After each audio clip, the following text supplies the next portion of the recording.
Hey, Sam here, and I know your day's crazy, but I've got a quick idea to take your stress from overwhelmed to under control. So let's tackle systems from the classroom to your living room, one simple step at a time. This is the Simple Systems with Sam podcast. I put a poll on Instagram last week asking which of 3 different topics everybody would like to hear about on the podcast. And at the time of recording, it was about template lessons, which is what I recorded for episode 68. But when I looked back later, a surprise out of left field topic that ended up winning out was about writing syllabuses. Writing a syllabus for your school year. And this is a topic that I completely understand. A syllabus is a very weird, broad thing, and there are so many different potential ways that you can organize a syllabus, but I have decided to go ahead and break it down into 5 do's and don'ts, and then I've got 3 probablys to put in there as well. So let's go ahead and jump into creating your syllabus, whether from scratch or recreating it, so that it is a simple system that you can maintain.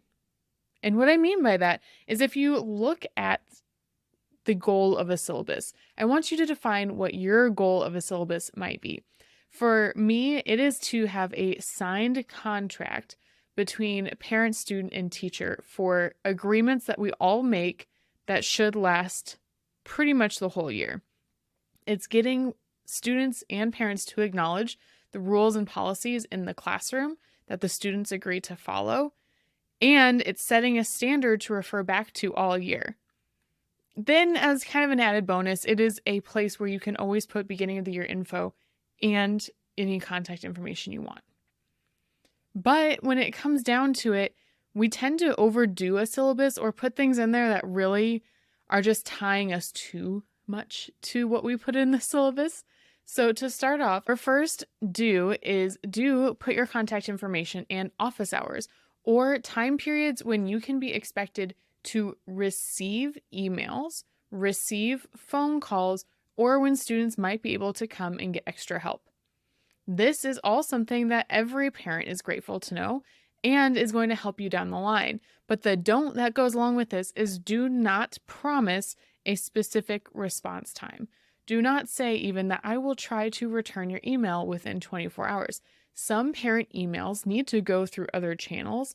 Sometimes I don't even respond to a parent email until after I've talked to a student about the topic in the email.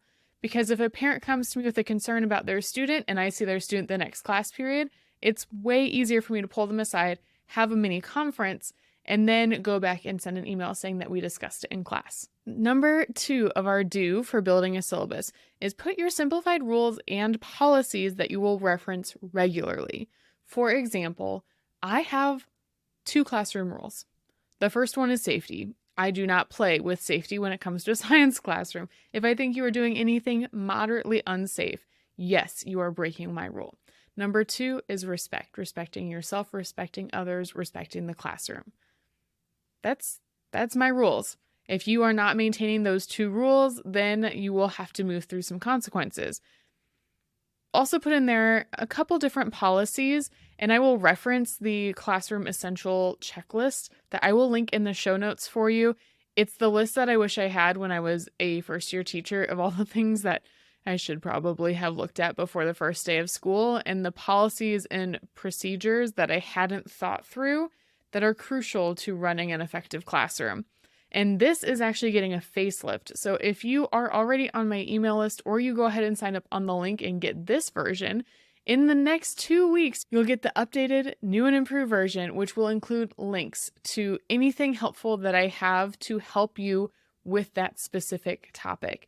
And that will also get updated regularly as we go through the summer of systems. Anytime I talk about something, I'm going to go back and update it again, and I'll continually add it to the emails for my email list so you know exactly what's going on and you have the most up-to-date information. But the don't that goes along with this, the don't of rules and policies to include in your syllabus is do not include anything that's already in a student handbook or is already in a district guideline.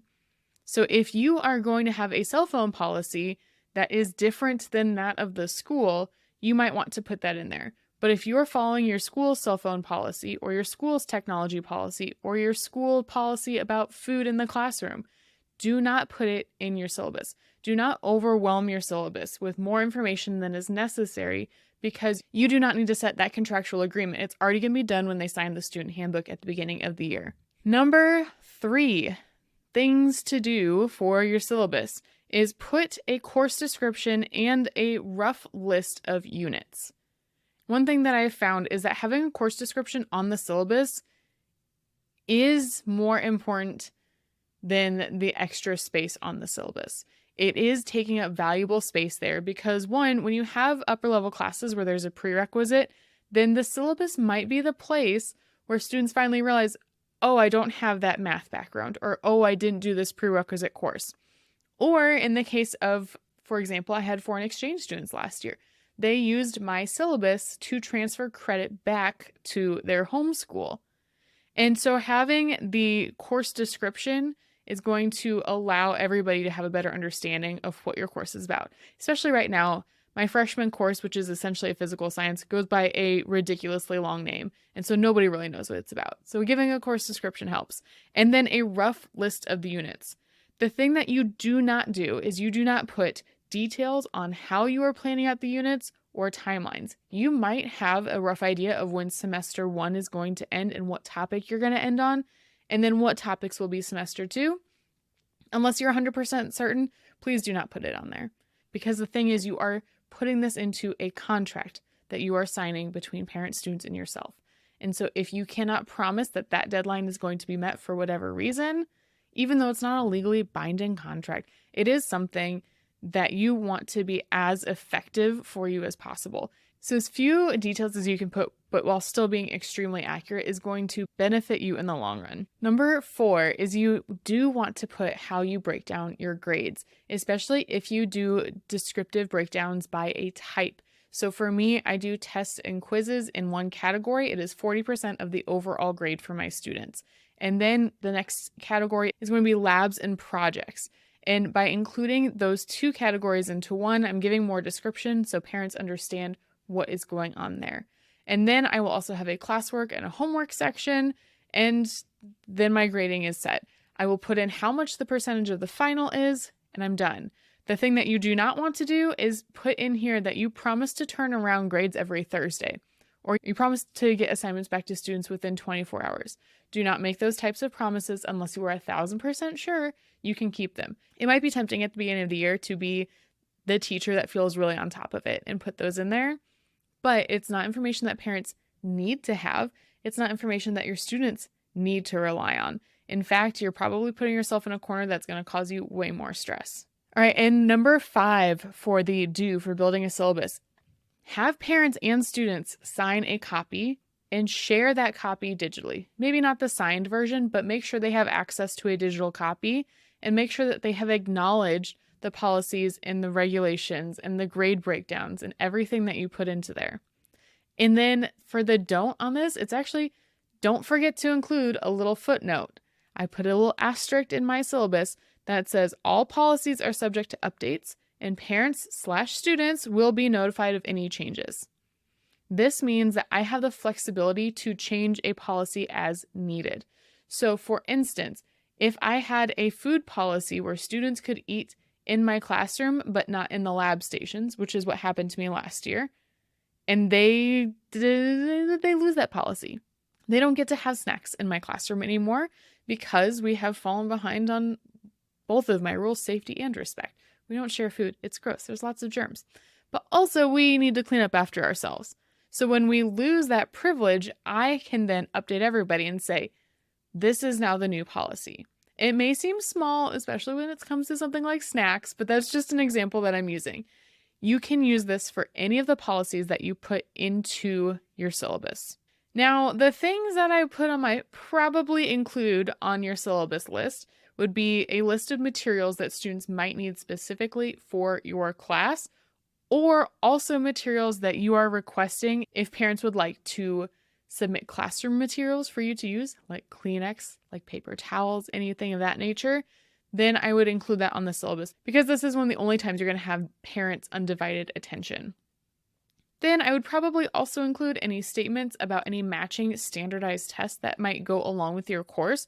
For example, in the state of Missouri that I'm in, the EOC is during biology. So if I had a biology course, I would put information about the EOC into the syllabus and its importance.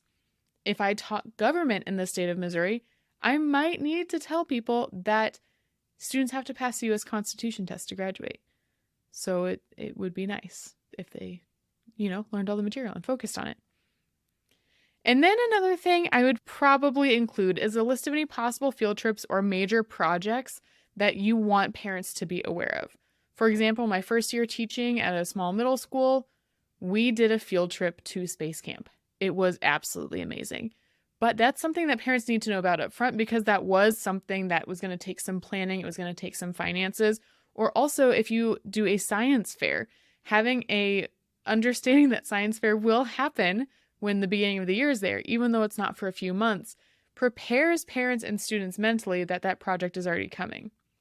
For environmental science, we took our students to the zoo, and then we also had a field trip planned to a wastewater treatment plant. Now, the wastewater treatment plant fell through, but on the syllabus, I included both of those so that students knew that we had these field trips coming up. It's not something we're required to do, and it's not anything that we were putting in there so that parents had to respond to it, but we put it in there more for awareness that around these times we would attempt a field trip. And honestly, outside of this list, I don't put much else into my syllabus. Once you hit that policy section and cross-referencing to make sure nothing is going against your school or district policy, or if you have a more stringent policy, you put it in there, then you are all set.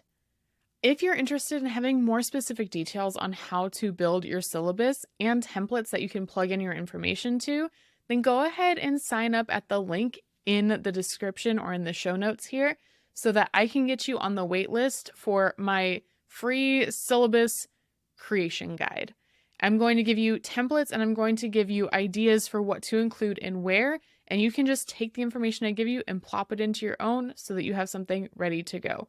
This is going to be geared mostly for high school. It could work for middle school. Unfortunately, elementary, this is just not going to be up your alley. But if you are interested in seeing what there is, feel free to sign up at the link below and they'll be coming to an inbox near you soon. Until next time. Thanks for hanging out today. I hope that this simple step will help build big results in your classroom, home, and life. Remember to subscribe, review, and tag me on social media at Engineer Does Education so we can build a simple system together.